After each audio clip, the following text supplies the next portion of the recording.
اللہ الرحمن الرحیم۔ سیرت الخاتم الانبیاء محمد مصطفیٰ صلی اللہ علیہ وسلم۔ عنوان یہ غالب آئے گا۔ حلیمہ سعدیہ فرماتی ہیں، میں پریشانی کی حالت میں مکہ پہنچی۔ آپ کے دادا عبد المطلب کے پاس پہنچتے ہی میں نے کہا، میں آج رات محمد صلی اللہ علیہ وسلم کو آ رہی تھی۔ جب میں بالائی علاقے میں پہنچی تو وہ اچانک کہیں گم ہو گئے۔ اب خدا کی قسم میں نہیں جانتی وہ کہاں ہے۔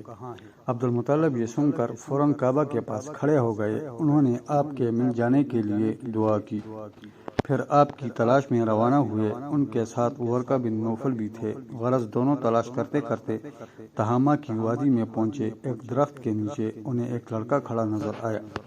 اس درخت کی شاخیں بہت گھنی تھیں۔ عبد المطلب نے پوچھا، لڑکے تم کون ہو؟ حضور صلی اللہ علیہ وسلم چونکہ اس وقت تک قد نکال چکے تھے، اس لیے عبد المطلب پہچان نہ سکے۔ آپ کا قد تیزی سے بڑھ رہا تھا۔ جواب میں آپ نے فرمایا، میں محمد بن عبداللہ بن عبد المطلب ہوں۔ یہ سن کر عبد المطلب بولے، تم پر میری جان قربان، میں ہی تمہارا دادا عبد المطلب ہوں۔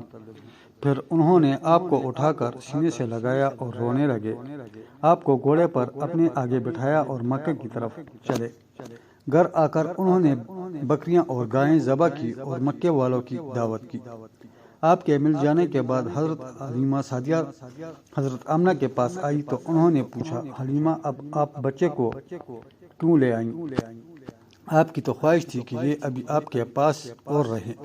انہوں نے جواب دیا، یہ اب بڑے ہو گئے ہیں اور اللہ کی قسم میں اپنی ذمہ داری پوری کر چکی ہوں۔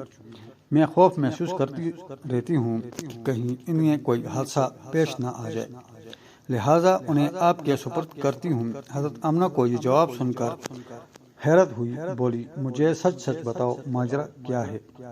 تب انہوں نے سارا حال کہہ سنایا۔ حلیمہ سعدیہ نے دراصل کئی عجیب و غریب واقعات دیکھے تھے۔ ان واقعات کی وجہ سے وہ بہت پریشان ہو گئی تھی۔ پھر سینے مبارک چاک کیے جانے والا واقعہ پیش آیا تو وہ آپ کو فوری طور پر واپس کرنے پر مجبور ہوئی۔ وہ چند واقعات حضرت حلیمہ رضی اللہ عنہا اس طرح بیان کرتی ہیں کہ ایک مرتبہ یہودیوں کی ایک جماعت میرے پاس سے گزری۔ یہ لوگ آسمانی تورات کو ماننے کا دعویٰ کرتے تھے۔ میں ان سے کہا، کیا آپ لوگ میرے اس بیٹے کے بارے میں کچھ بتا سکتے ہیں؟ ساتھ ہی میں نے حضور اکرم صلی اللہ علیہ وسلم کی پیدائش کے بارے میں انہیں تفصیلات سنائی۔ یہودی تفصیلات سن کر آپس میں کہنے لگے، اس بچے کو قتل کر دینا چاہیے۔ یہ کہہ کر انہوں نے پوچھا، کیا یہ بچہ یتیم ہے؟ میں نے ان کی بات سن لی تھی کہ وہ ان کے قتل کا ارادہ کر رہے ہیں، سو میں نے جلدی سے اپنی شوہر کی طرف اشارہ کرتے ہوئے کہا، نہیں، یہ رہے اس بچے کے باپ۔ تب انہوں نے کہا، اگر یہ بچہ یتیم ہوتا تو ہم ضرور اسے قتل کر دیتے۔ یہ بات انہوں نے اس لیے کہی کہ انہوں نے پرانی کتابوں میں پڑھ رکھا تھا کہ ایک آخری نبی آنے والے ہیں، ان کا دین سارے عالم میں پھیل جائے گا، ہر طرف ان کا بول بالا ہوگا، ان کی پیدائش اور بچپن کی یہ علامات ہوں گی اور یہ کہ وہ یتیم ہوں گے۔ اب چونکہ ان سے حلیمہ سعدیہ نے یہ کہہ دیا کہ یہ بچہ یتیم نہیں ہے تو انہوں نے خیال کر دیا کہ یہ وہ بچہ نہیں ہے۔ اس طرح انہوں نے بچے کو قتل کرنے کا ارادہ ترک کر دیا۔ اسی طرح ان کے ساتھ یہ واقعہ پیش آیا۔ ایک مرتبہ وہ آپ کو عکاظ کے میلے میں لے آئی۔ جاہلیت کے دور میں یہاں بہت مشہور میلہ لگتا تھا۔ یہ میلہ طائف اور نخلہ کے درمیان میں لگتا تھا۔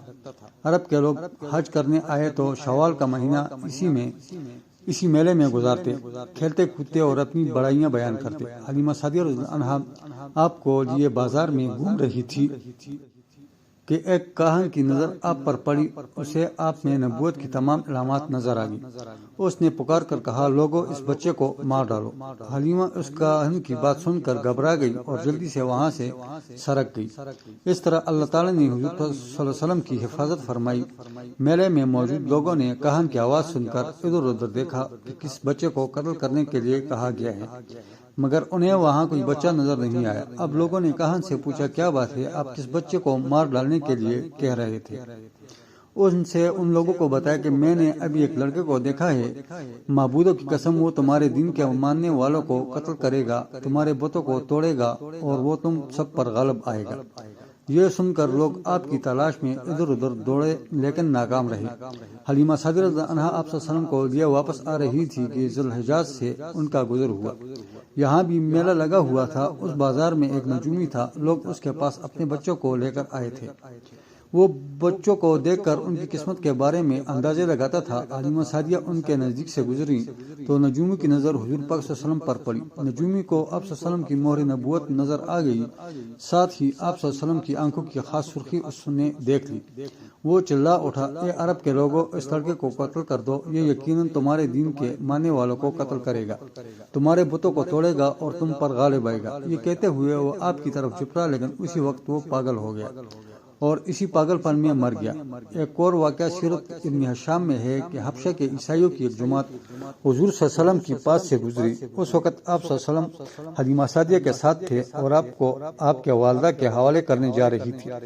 ان عیسائیوں نے آپ صلی اللہ علیہ وسلم کے مونڈوں کے درمیان مہر نبوت کو دیکھا اور آپ صلی اللہ علیہ وسلم کی آنکھوں کی سرخی کو بھی دیکھا۔ انہوں نے حلیمہ سعدیہ سے پوچھا، کیا اس بچے کے آنکھوں میں کوئی تکلیف ہے؟ انہوں نے جواب میں کہا، نہیں، کوئی تکلیف نہیں، یہ سرخی تو ان کی آنکھوں میں قدرتی ہے۔ ان عیسائیوں نے کہا، تب اس بچے کو ہمارے حوالے کر دو، ہم اسے اپنے ملک لے جائیں گے۔ یہ بچہ پیغمبر اور بڑی شان والا ہے، ہم اس کے بارے میں سب کچھ جانتے ہیں۔ حلیمہ سعدیہ یہ سنتے ہی وہاں سے جلدی سے دور چلی گئی، یہاں تک کہ آپ صلی اللہ علیہ وسلم کی والدہ کے پاس پہنچا دیا۔ ان واقعات میں جو سب سے اہم واقعہ ہے وہ سینہ مبارک چاک کرنے والا تھا۔ روایات سے یہ بات ثابت ہے کہ آپ صلی اللہ علیہ وسلم کے سینے مبارک پر سلائی کے نشانات موجود تھے، جیسا کہ آج کل ڈاکٹر حضرات آپریشن کے بعد ٹانکے لگاتے ہیں۔ ٹانکے کھول دیے جانے کے بعد بھی سلائی کے نشانات موجود رہتے ہیں۔ اس واقعے کے بعد حلیمہ سعدیہ اور ان کے خاوند نے فیصلہ کیا ہے کہ اب بچے کو اپنے پاس نہیں رکھنا چاہیے۔ جب حضرت حلیمہ سعدیہ نے آپ صلی اللہ علیہ وسلم کو حضرت آمنہ کے حوالے کیا، اس وقت آپ صلی اللہ علیہ وسلم کی عمر تقریباً 6 سال تھی۔ ایک روایت یہ ملتی ہے کہ اس وقت عمر صرف 5 سال تھی، ایک تیسری روایت کے مطابق عمر مبارک 6 سال ہو چکی تھی۔ جب حلیمہ سعدیہ نے آپ صلی اللہ علیہ وسلم کو حضرت آمنہ کے حوالے کیا تو اس کے کچھ دنوں بعد ہی حضرت آمنہ انتقال کر گئی۔ والدہ کا سایہ بھی سر سے اٹھ گیا۔ حضرت آمنہ کی وفات مکہ اور مدینہ کے درمیان ابوا کے مقام پر ہوئی، آپ کو یہیں دفن کیا گیا۔ ہوا یہ کہ آپ صلی اللہ علیہ وسلم کی والدہ آپ صلی اللہ علیہ وسلم کو لے کر اپنی میکے مدینہ منورہ گئی۔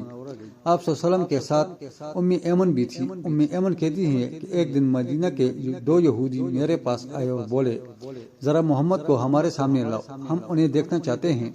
وہ آپ صلی اللہ علیہ وسلم کو ان کے سامنے لے آئیں، انہوں نے اچھی طرح دیکھا۔ پھر ایک نے اپنے ساتھی سے کہا، یہ اس امت کا نبی ہے اور یہ شہر ان کی ہجرت گاہ ہے، یہاں زبردست جنگ ہوگی، قیدی پکڑے جائیں گے۔ آپ صلی اللہ علیہ وسلم کی والدہ کو یہودیوں کی اس بات کا پتہ چلا تو آپ ڈر گئی اور آپ صلی اللہ علیہ وسلم کو لے کر مکہ کی طرف روانہ ہوئی، مگر راستے میں ہی ابوا کے مقام پر وفات پا گئی۔ انا للہ و انا الیہ راجعون۔